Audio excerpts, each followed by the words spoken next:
Have you ever reached that point where giving up feels easier than holding on, where your body is tired, your heart is heavy, and your mind whispers, just stop? But sometimes it's not the giant leap that changes your life. It's just one small step forward, one last step that proves everything is still possible. Stay with me because today's story will remind you why you should never stop, especially when the finish line feels far away. In a quiet town, there lived a young boy named Rowan. He wasn't the strongest, he wasn't the smartest, but he had something rare. He never stopped trying. From a very young age, Rowan loved long-distance running. He would wake up before sunrise, tie his worn-out shoes, and run through the empty roads of his village. The wind in his hair, the sound of his footsteps, the beating of his heart. This was where he felt alive, but not everyone understood. Neighbors would laugh and say, "Running won't feed you, boy. Focus on something real." Even his father told him, "Dreams don't put food on the table, Rowan. Stop wasting your time." Yet Rowan kept running.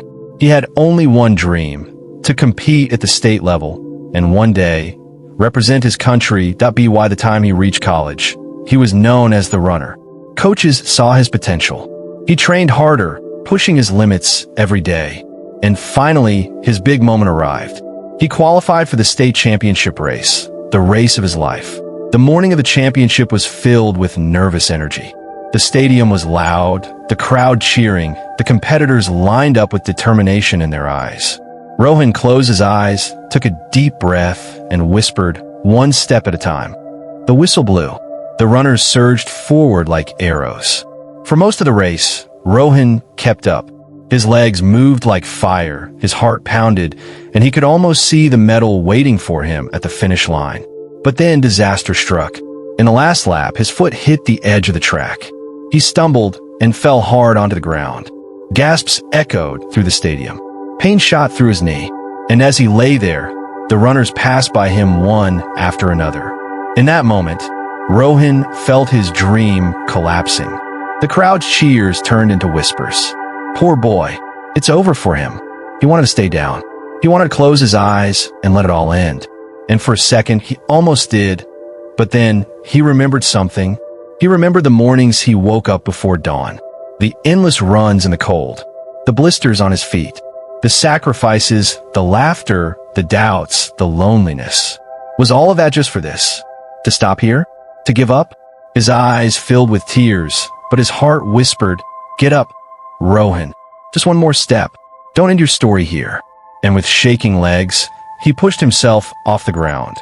The race was almost over. The winners had already crossed the line. The medal was gone. But for Rowan, it wasn't about the medal anymore. It was about something bigger. He limped. He dragged himself. Every step felt like fire burning through his body. The crowd watched in silence. Some shook their heads, but others began to clap. Slowly, that clap grew louder.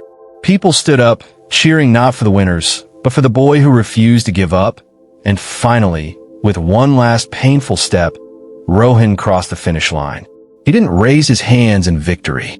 He simply closed his eyes and smiled through the tears. Because he knew he had won something greater than a medal. He had won against himself, against doubt, against defeat. That one race changed everything.